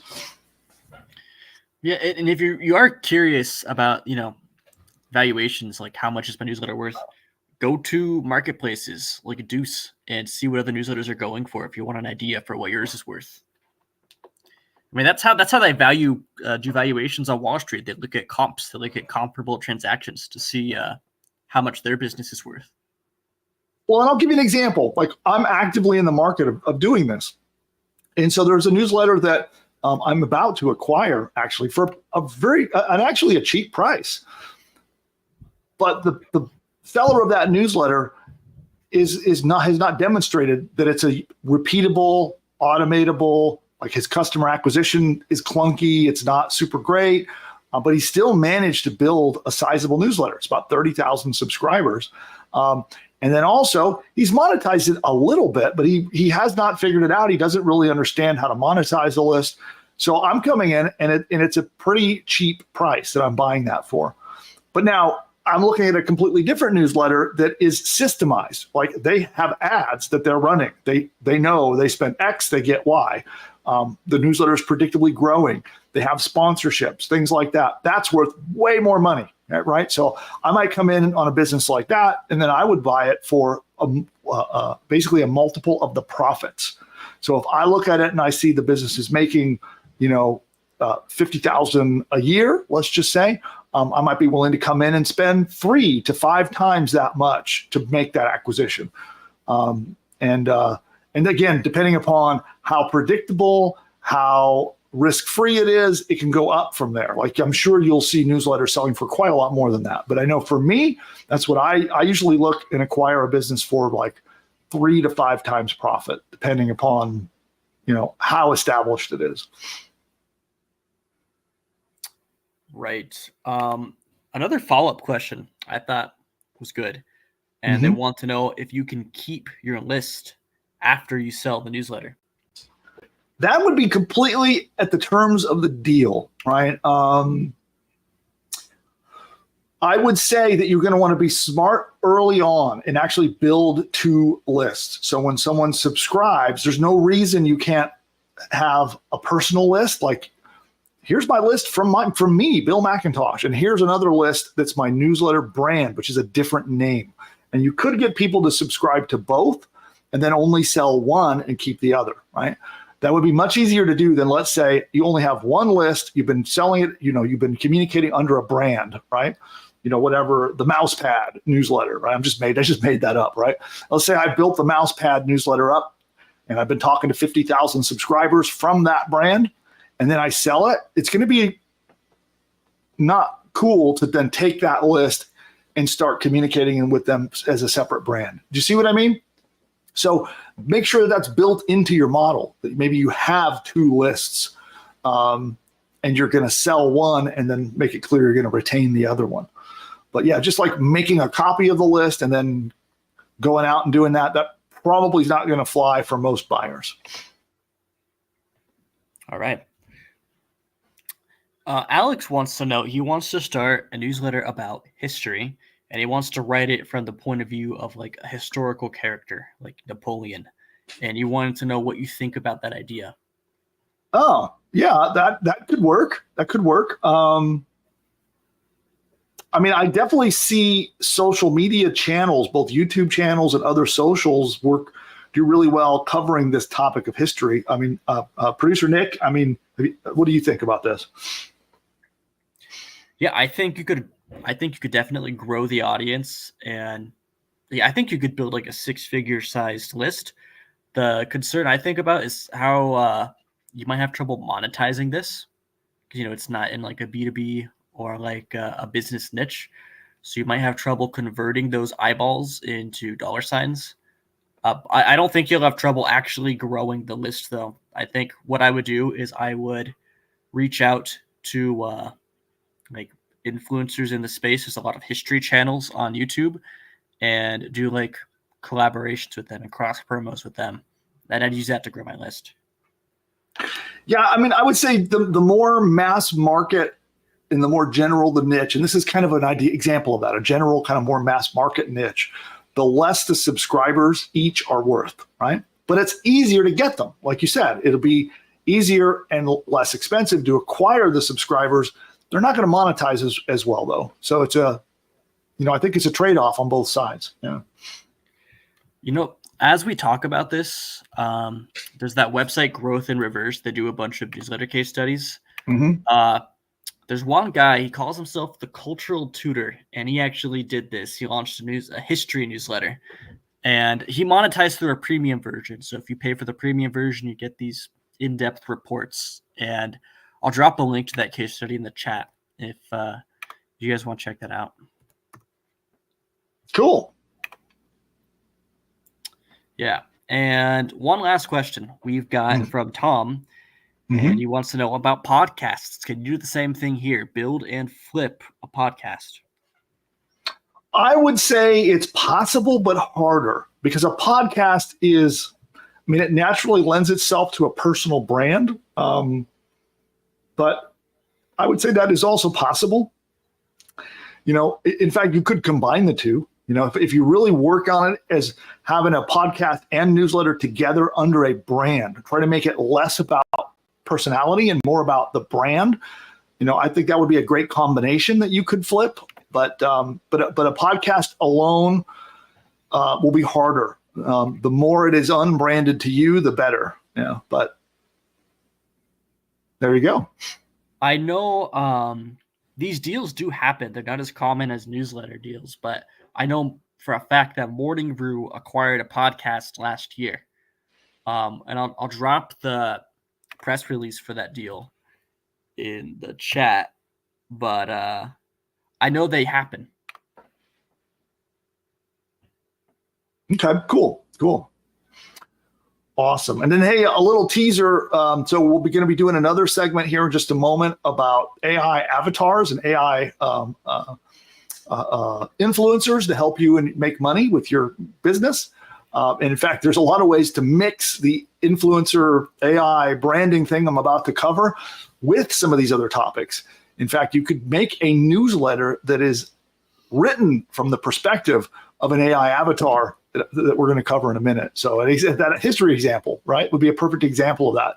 Making a character with AI that can then be used in making photos and videos and all kinds of stuff of that character, communicating with that list, that newsletter list. So we're going to cover that in a minute. And then also we dropped a new video to the channel we'll be sharing a bit later, which is all about how to get traffic. So anybody looking for traffic strategies, we're going to be sharing that link with you in just a bit as well. And were there any other questions, Producer Nick, or can we move on? Just some feedback. Alex says, thank you so much. I'm new here. So glad I found you guys. And we're good to go. Awesome. Yeah. Always glad to have new viewers of the channel. Thank you for that. Make sure you subscribe so you can come back next time. We'll be here next Wednesday. And then we've got video content that drops all week long. So happy to have you here. I'm glad you joined us. All right. Well, then we're going to take a quick commercial break in a moment. Come back with our Midjourney tutorial on how to use Midjourney to make characters that are consistent. You didn't used to be able to do this. This is something that was really hard to do. Now it's dropped that easy. I'll show you exactly how it works. But before I do, two quick things. First, the next ChatGPT joke. Are you ready? This actually sounds like it may have come from Rodney Dangerfield, so I don't know. Here it goes. I told my wife she should embrace her mistakes. She gave me a hug. So this is where I need that soundboard, producer Nick. So you can actually either do crickets or laughter or people groaning in the audience. I need some feedback on our bad ChatGPT jokes. Yeah, I don't like that one as much. I like the first one better. I like that one. Yeah. I give it it's like a 4 out of 10. Yeah, so that one, 4 out of 10. Okay. Okay, cool. Well, with that, we're going to do a quick commercial break. We'll be right back with the AI character creation training, and I'll see you in just a minute. For those of you who are not yet a PushButton AI customer, then you need to check this out. And all you need to do is go to pushbutton.ai/demo, pushbutton.ai/demo, and you can get a live one-on-one appointment to get on Zoom and see this powerful technology in action. And with PushButton AI, it will build an entire business from bottom to top, everything you need from your domain name to your logo, to videos, to audio lessons, an entire course that you can sell as your own, a 30-day email sequence that it writes. You can send a daily email for 30 days, all written by AI, and a whole lot more. It writes your sales page. If you're not sure how to write an expert sales page to convince people to buy stuff, it writes it for you. It writes a free report that you can give away to get subscribers to your list. It even creates and writes the opt-in subscription page to get people to subscribe to get the free report.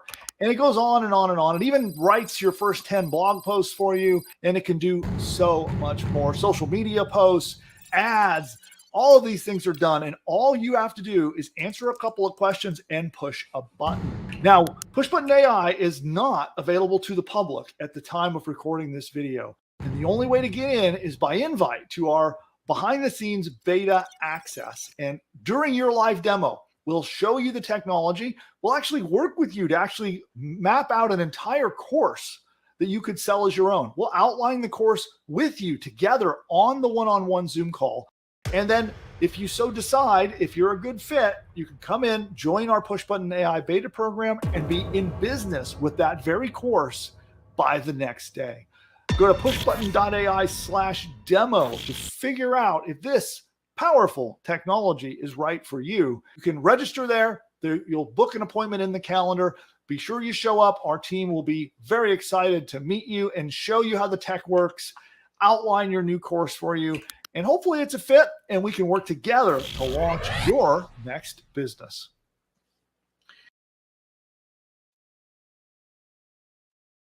All right, and I'm back. Although YouTube ad break is still running, so some of you might be out in YouTube ad land, but you'll be back momentarily. And we shall get okay. Got the final joke queued up there from ChatGPT. I'm amused by it. Anyway, so we're going to do the next segment, and this is all about using Midjourney. And for the live audience here, we've done a lot of tutorials in the past about how to use Midjourney to like make ads and video content, and I've used it extensively for those purposes.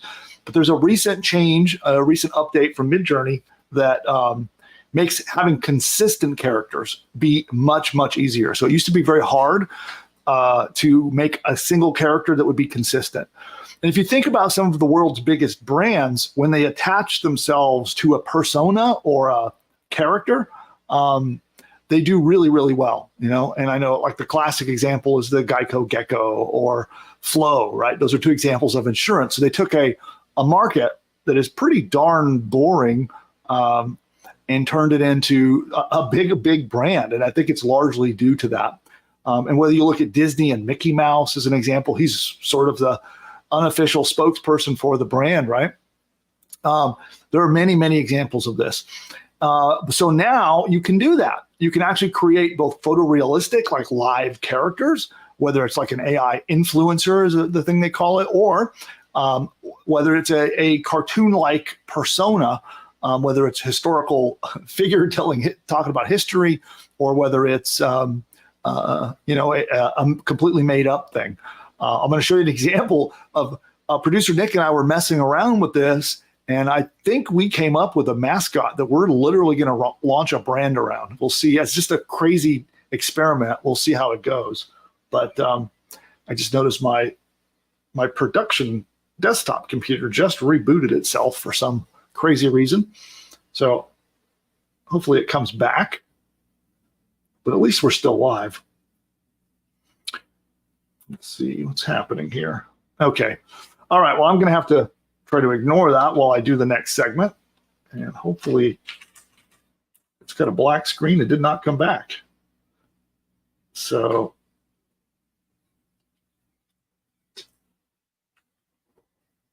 here we go. It's coming back on now.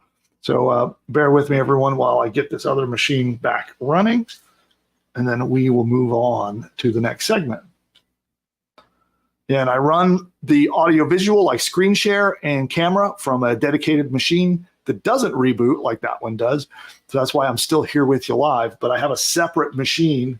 Oh, now it says Windows. So Windows forced my computer to restart, and it's now making an update. Fantastic timing. Thanks, Bill Gates. Okay, well, I'll let it do its thing, and I'm going to go ahead and record this training here now.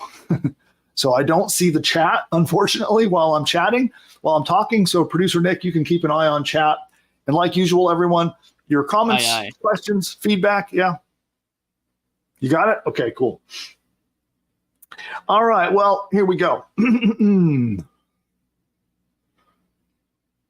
A huge Midjourney update just came out, and it lets you create consistent characters. And you might be thinking, well, big deal, right? But it's a huge deal. It's actually a profitable, brand new thing that I'm going to show you how you can take this update and turn it into money.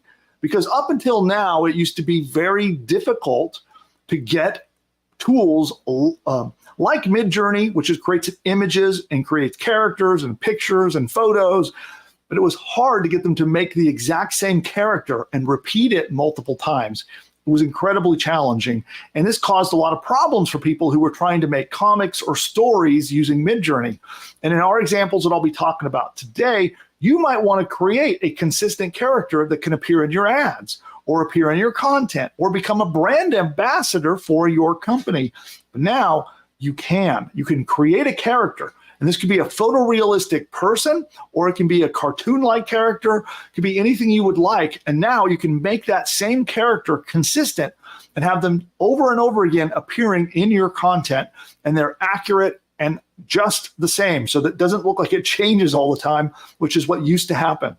And one example here. We'll take a quick, gonna itch my nose and be distracted by my computer. So Note for Editor will clean that up, but just making sure my computer is actually coming back. It's hopefully it didn't go down for the count, but here we go. We'll go back to this.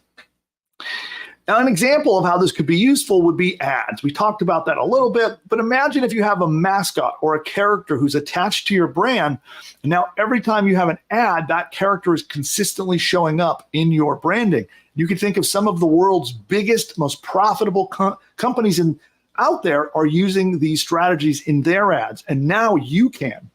So now you can create these characters and then recreate them consistently over and over again in each ad that you might put out. And I'm going to show you exactly how you do it. It's quite simple, honestly. Okay, quick thing. Okay, computer came back. Let me just reboot. So Note for Editor, obviously you'll clean this all up, but there we go.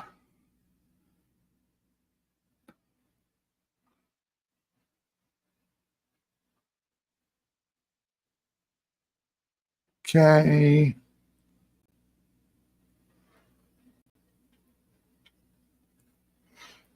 Okay, here we go. We're going to show you some live examples of this, by the way.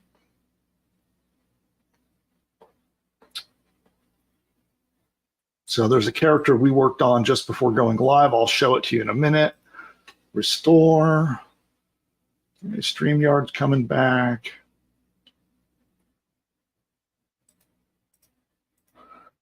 Okay. YouTube streaming is back. Okay, good. So other computer is back. Okay. Now, in earlier training we've done here on the channel, we've talked about what are called parameters. These are advanced tactics you can use in Midjourney. So Midjourney lets you make pictures, and now you can use advanced parameters to make your characters consistent, okay? Now, this is a new parameter called cref, and I'll explain what it is and how it works. I'll show you exactly how to do it in just a moment. So now, the people at Midjourney, they say it doesn't work well. Like if you want to upload your own picture and have you be reproduced over and over, it doesn't work super well at that. Where it does work really well is if you use Midjourney to create a character, then you can have it where it matches it exactly. You'll see some examples. I'll show you live an example of that. So this not yet is a good solution for recreating yourself. So it's not like you can upload your own picture and recreate yourself. So I think that might be coming out soon, but this instead is for you to create a new fresh character using Midjourney, and then you get to reuse that over and over and over again. And so we're going to go into, let's dive into exactly how you do it. And we'll show you one of the characters that we made here, and we'll get to that right there. There. What I'll do is let me bring up Midjourney. Okay, so this is Midjourney. And if you're not familiar with it, again, we've done a lot of training on how to use it, how to use their advanced parameters, and how to get great images out of Midjourney. Okay, so, but this expanded a little bit here. So in this example, we start out by asking Midjourney to make us an image. And so producer Nick and I, we were talking about a fictional character that we could make who could be the profit wizard, right? The money wizard. And we were going to take this fictional character who's obviously not real, right? There is no such thing as the money wizard. I wish I had a magic wand that made, money out of thin air, but it doesn't exist yet. But we thought it'd be fun to make this character and then put him in lots of situations. Like, there's all the money gurus out there that like to show up, that they show their pictures of them partying in Miami and gambling in Vegas and getting into their Lambos and all that stuff. So we thought it'd be really funny to make this character that we could then use. And you just might see this character appear out on the internet. We're going to be doing some testing, but we might end up with a Profit Wizard newsletter and have this guy become the brand, the face of it. But anyway, it's just something I'm playing around with. So we started out by asking Midjourney to make a whimsical old gray-haired wizard in a green robe. He's wearing sunglasses. He is the money wizard. He has a long gray beard. He is smiling, jolly, and very happy. We asked it to make it in hyper-realistic format, detailed 4K. Now, this is an advanced parameter here. So this says style raw. That actually changes the look and feel of how it comes out. And again, refer to our earlier training. We'll link to that down below so you can watch our earlier training on using Midjourney. And then here you said, there we go. So then here it made these 4. Okay, so it spit out these 4 images. We decided we liked this one and we upscaled it. So again, we clicked the little U3. So that was this one right here. And we turned it into a bigger image. Okay. So this is the first step. You need to first make your character in Midjourney. Again, follow my earlier training if you want help on how to do that. It's here on the channel. It goes into detail exactly how you make your first character. But once you've got him, we can do something pretty cool by right-clicking. Oops, I didn't want to left click. I was trying to right click. So we're going to right click it and we're going to say copy link. See the copy link right there? So we click copy link, which takes us to the next step. Now we put in another prompt and we can take this character and put him in all kinds of situations. So we say man standing in front of a Lamborghini, 4K hyper realistic, luxury wealth, style raw. And this is the magic right here. So we type --cref. That's the new parameter that we're talking about. And then we paste the link. That link that I just got from here, you paste it right there. And then look, boom, we now have the money wizard in 4 different poses. So they took our consistent character and they've reproduced him 4 times. So we decided we liked number 4. So we clicked the U4 button and it upscaled it. So there's our full-size image. So there's the money wizard in front of his Lambo, okay? So then we carried on. We did more. So we said now, man partying in Miami nightclub with his friends, luxury, wealthy impressions, 4K, hyper-realistic. Again, we used the style parameter here, -- style raw. That just tells Midjourney the style we want. And again, we use the cref, the -- cref, and we put our link here again. And then boom, we got 4 shots of the money wizard partying it up in Miami. So there you have it. So here's another one. Man looking out the window of his private jet while flying, super rich luxury. Again, the important part here is we do the -- cref and we put the link again. Boom, we got 4 examples of the money wizard traveling in his private jet. Here's man partying in a Miami nightclub. All right, so that's that one. So there's our example of the money wizard in his jet. Here he is gambling in Vegas. All right, so we ended up picking this one. He's all in with his bizarre money wizard glasses. Here he is relaxing in the Maldives, enjoying a vacation. So there's the one we picked from that. Here he is on a laptop, working on his business. So now we were just joking around and having fun with the money wizard, but you can do this with any kind of character that you might want to attach to your brand. So you can mix this strategy with many of the money-making strategies we've talked about, whether it's for your ads on Twitter or Facebook or YouTube, or combine it with the newsletter concept and make a newsletter that comes from a character that you created mid-journey. This can be used universally. Now, coming up, there are some video tools that I'll be featuring on the channel. They're currently in private beta. They're not available yet, but as soon as I can tell you more about them, we're going to talk about how you can take your consistent character and make amazing videos out of them as well. So that's coming up in a future session. But step 1 is to make your character using this method in Midjourney. This is something that, yeah, I think will make a huge difference to many people's bottom lines, because there are a lot of entrepreneurs that maybe they themselves don't want to be the face or the voice of their brand. And now you have an alternative to create your character. You know, again, I'll reference back to the examples in the insurance industry where they took a boring industry that is very difficult for people to identify with, right?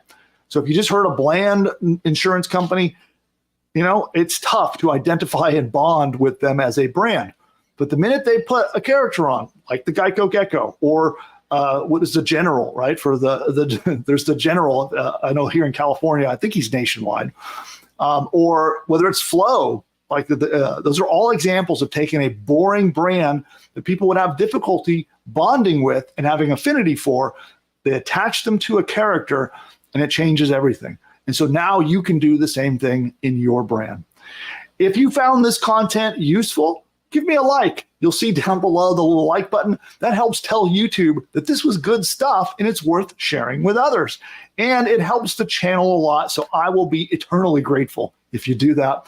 And if you like content like this, you're an entrepreneur who wants to either start your first business or you want to grow your existing one, then you will want more content just like this. And I give it out all week long here on the channel. So make sure you subscribe. You'll see the red subscription button down below. Tap it. Tell YouTube you want to get all your notifications so that they'll tell you every time we launch new content designed to help you build and grow your business. And I am glad you spent this time with me, and I hope to see you in a future video. Bye for now. All right, so that wraps segment 3, and what we're going to do is go to your questions in a moment. I'm trying to look here. I think all that came through okay. And I want to take your questions about using Midjourney, about this consistent character concept, or anything at all. We'll just open it up to ask me anything, and we'll do all of that in a moment. We're going to give my voice a quick rest, but I will be right back in just 2 minutes. But first, a commercial break. Do you know you can now launch your own online business with the click of a mouse? Sounds crazy, right? Guess what? It's now possible thanks to our game-changing AI software that's helping beginners build a successful online business. If you have tried and failed at building an online business, or you've got no idea where to start, there is good news for you. We are entering a new exciting era of AI, and I'm here to teach you how to use it to build and grow an online business. Because I'm handing you a blueprint, a business in a box powered by AI, and it's called PushButton AI. Imagine a tool so smart it does all the heavy lifting for you. Builds an info product business, sets up hosting, launches the website, and even crafts engaging email sequences. Here's the thing. This isn't like anything else out there, and this is based on what's working right now. PushButton AI is based on my experience of generating over $100 million over the last 20 years and helping over 81,942 customers build and grow their own online businesses. If you'd like to find out more about this, register now and dive into my free live demo to uncover strategies and traffic tricks that will pivot your business and skyrocket your online business from surviving to thriving. Imagine what your life would look like today if you bought Bitcoin when it was $1. You now have the same opportunity with PushButton AI since nobody else is doing this. Don't miss out this time.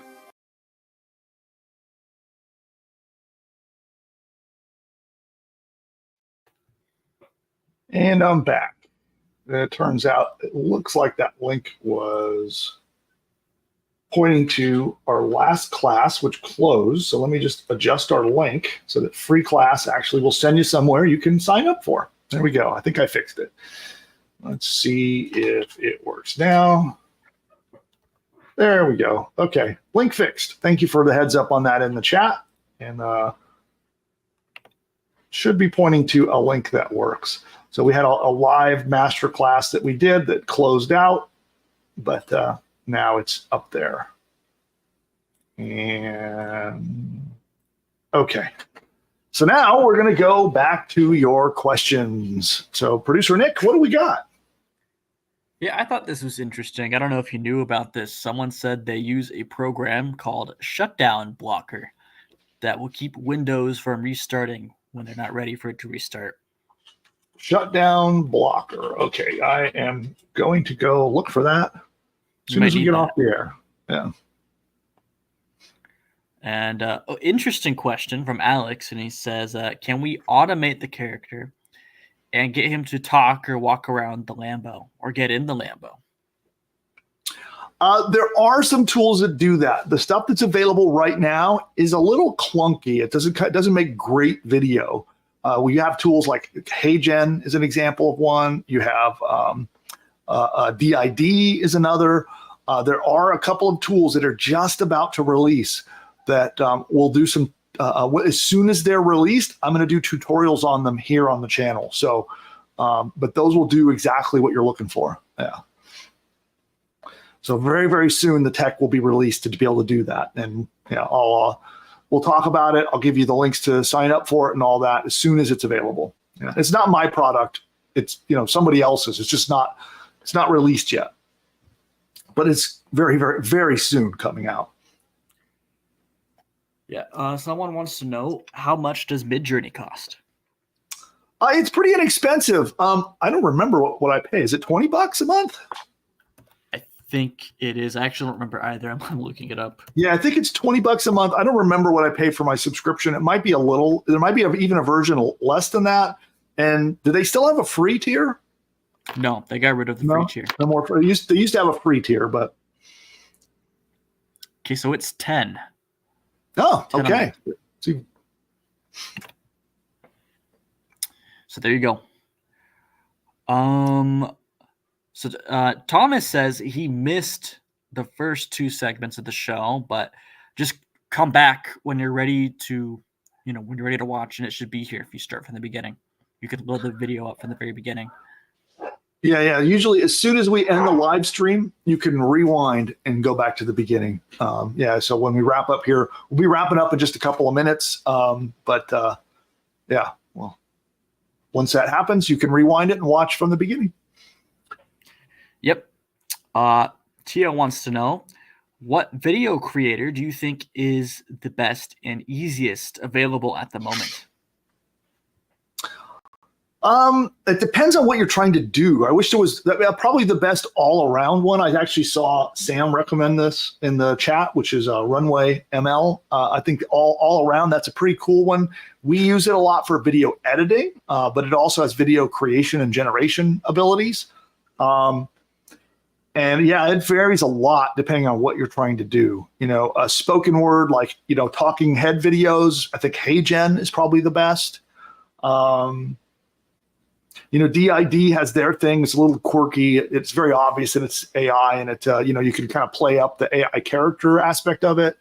And then Nick, I don't know if you have anything you want to recommend, but you mentioned all there's Pika. Yeah, I think Pika does. I think Pika has a free tier. Runway doesn't. So if you wanted to get started, you could start with Pika.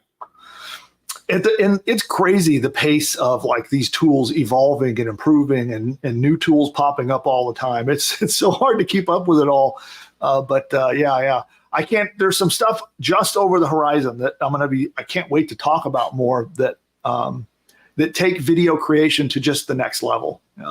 And some of them you guys have probably heard about. They've been in the news. OpenAI has a product called Sora that they're going to be putting out, but there's others besides that are doing some amazing things that, Yeah. And Tia wanted to know, she was thinking about Runway, but she wanted to produce social media videos like for YouTube. You could use a tool. You could use Opus Pro. If you have a podcast or you wanted to curate someone else's podcast, that's a good tool to use. Yeah, and we've done segments on how to do that too. So they're and many of those tools are still pretty darn good, if not still the best in class. Like we've talked about how to use Runway ML to kind of stitch together and make videos.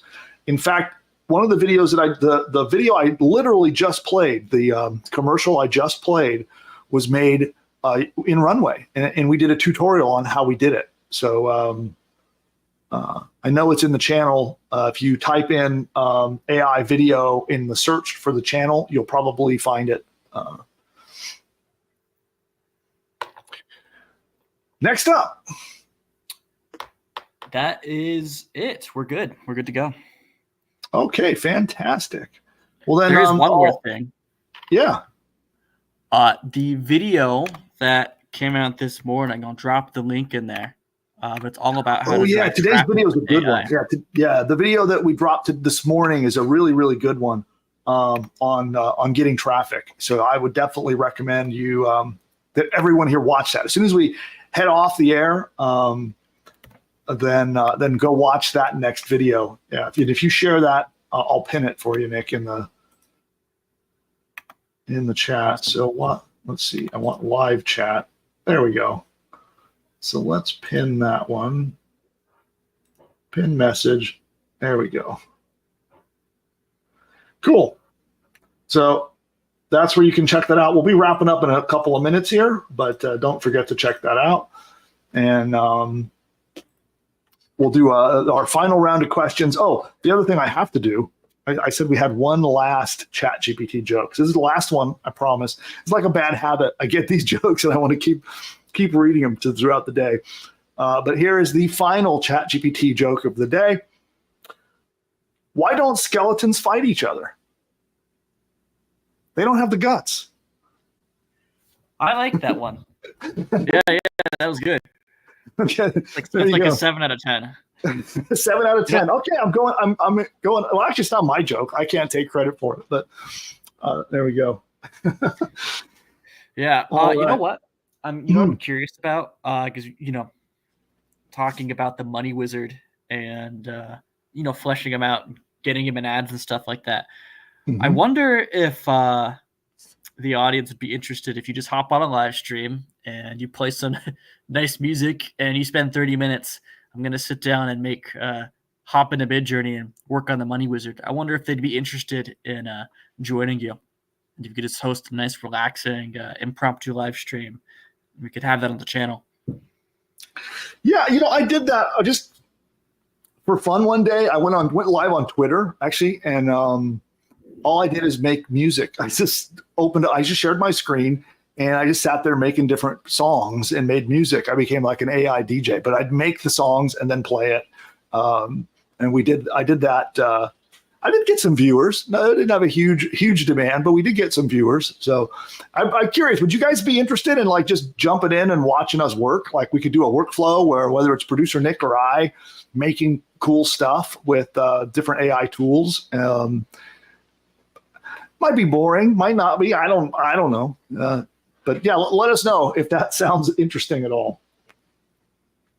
I know this style we're definitely we do specific segments and do training on a very rigid topic, but it might be fun just to jump on and kind of do a co-working session with you guys. All right. Sam says he has an awesome prompt that he wants to drop for our subs, and he's wondering if he could drop his prompt. Sure. Yeah, that'd be interesting. Thanks for sharing. Oh, Kid Doe wants to know they're a push button customer. They want to know if they can create a website to sell T-shirts as opposed to using it to sell a course. Sure. Yeah. In fact, what I actually recommend that everyone have a course. This sounds a little funny. I think for some businesses, you have to think about this a little bit, but for almost every kind of business that there could be, I believe you should have a course. And PushButton AI will build it, whether you want to give a course away or whether you want to sell it, either way. So for many, many businesses, and maybe printed T-shirts might not be one of these niches, but I just want to say this first before I fully answer your question, that for most businesses, you should have a course that you're either giving away for free to get leads or that you could sell as a profit center. And there's a lot of ways to do that. And PushButton AI makes it obviously very simple. But PushButton AI does come with a complete shopping cart. The whole thing is built. It has a shopping cart, a whole credit card processing system. You can connect it to Stripe so you can get your credit card payments, and you can sell anything you want. So that does come with PushButton AI. In fact, we have a template. How do I explain this in a simple way? When you buy PushButton AI, we give you a complimentary account at my web hosting company called Profit Platform. Okay, so you can log into Profit Platform, and if you just want to build a raw template e-commerce site, you can do that inside Profit Platform, and you have a complimentary account. So if you want an e-commerce business, and if you want help with this, just open up a ticket, send an email to help@PushButton AI, and you can build just an empty, raw e-commerce template that you can fill up with your own products. Or you can take one of the sites generated by PushButton AI and then add physical products to it. So you have a choice either way. But you have two ways to accomplish that.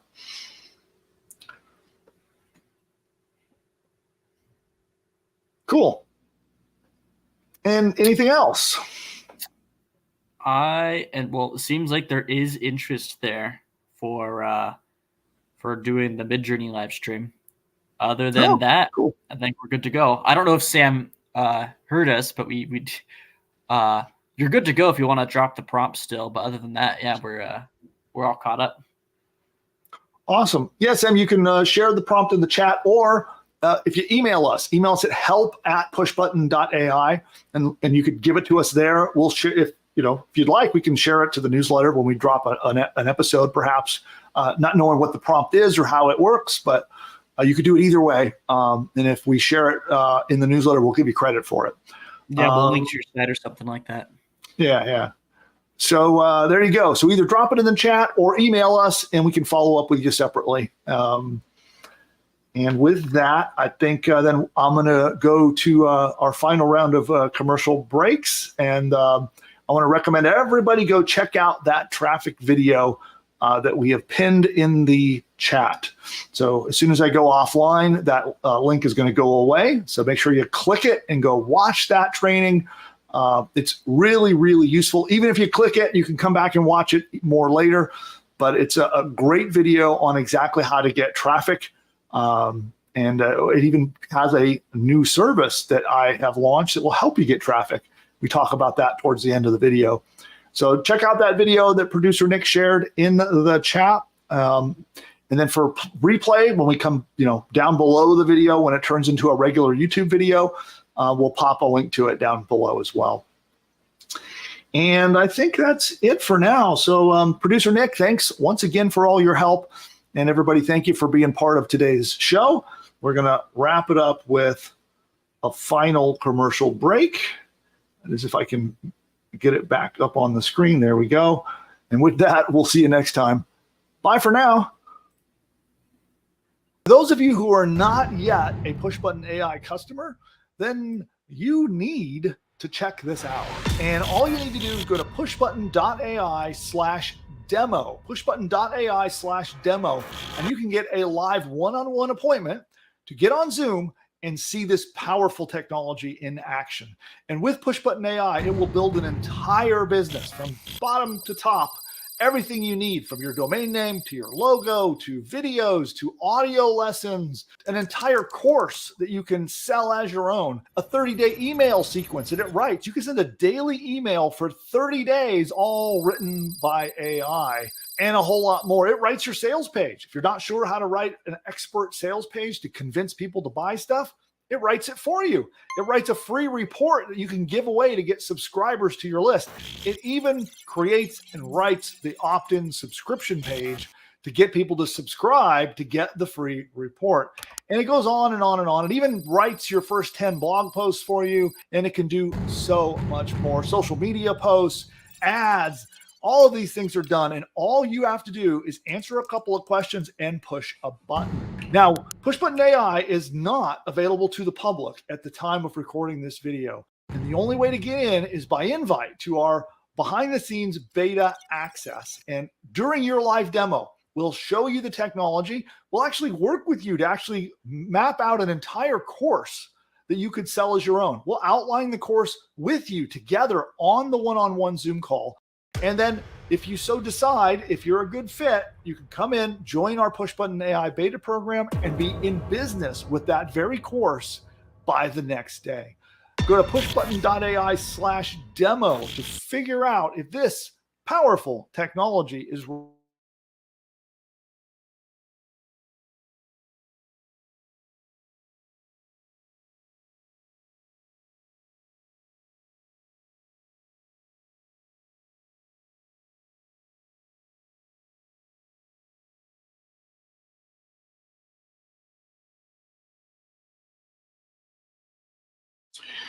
the production machine crashed yet again. So, hey, everybody, I'm hiding in the background. But anyway, that's it for the show. Make sure you click that link in the chat. It's a link points over to the next training on getting traffic. And we'll see you guys next time.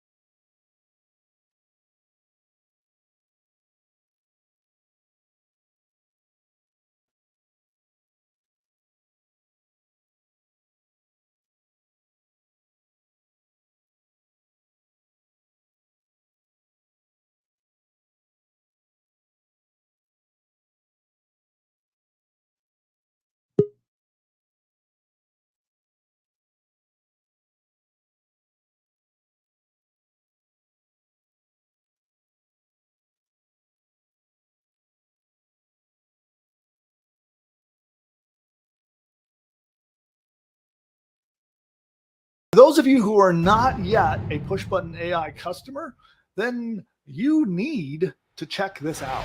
And all you need to do is go to pushbutton.ai/demo, pushbutton.ai/demo, and you can get a live one-on-one appointment to get on Zoom and see this powerful technology in action. And with PushButton AI, it will build an entire business from bottom to top. Everything you need, from your domain name to your logo to videos to audio lessons, an entire course that you can sell as your own, a 30-day email sequence that it writes. You can send a daily email for 30 days, all written by AI, and a whole lot more. It writes your sales page. If you're not sure how to write an expert sales page to convince people to buy stuff, it writes it for you. It writes a free report that you can give away to get subscribers to your list. It even creates and writes the opt-in subscription page to get people to subscribe to get the free report. And it goes on and on and on. It even writes your first 10 blog posts for you, and it can do so much more. Social media posts, ads, all of these things are done, and all you have to do is answer a couple of questions and push a button. Now, PushButton AI is not available to the public at the time of recording this video. And the only way to get in is by invite to our behind-the-scenes beta access. And during your live demo, we'll show you the technology. We'll actually work with you to actually map out an entire course that you could sell as your own. We'll outline the course with you together on the one-on-one Zoom call. And then if you so decide, if you're a good fit, you can come in, join our PushButton AI beta program, and be in business with that very course by the next day. Go to pushbutton.ai/demo to figure out if this powerful technology is right for you. You can register there. You'll book an appointment in the calendar. Be sure you show up. Our team will be very excited to meet you and show you how the tech works, outline your new course for you, and hopefully it's a fit and we can work together to launch your next business.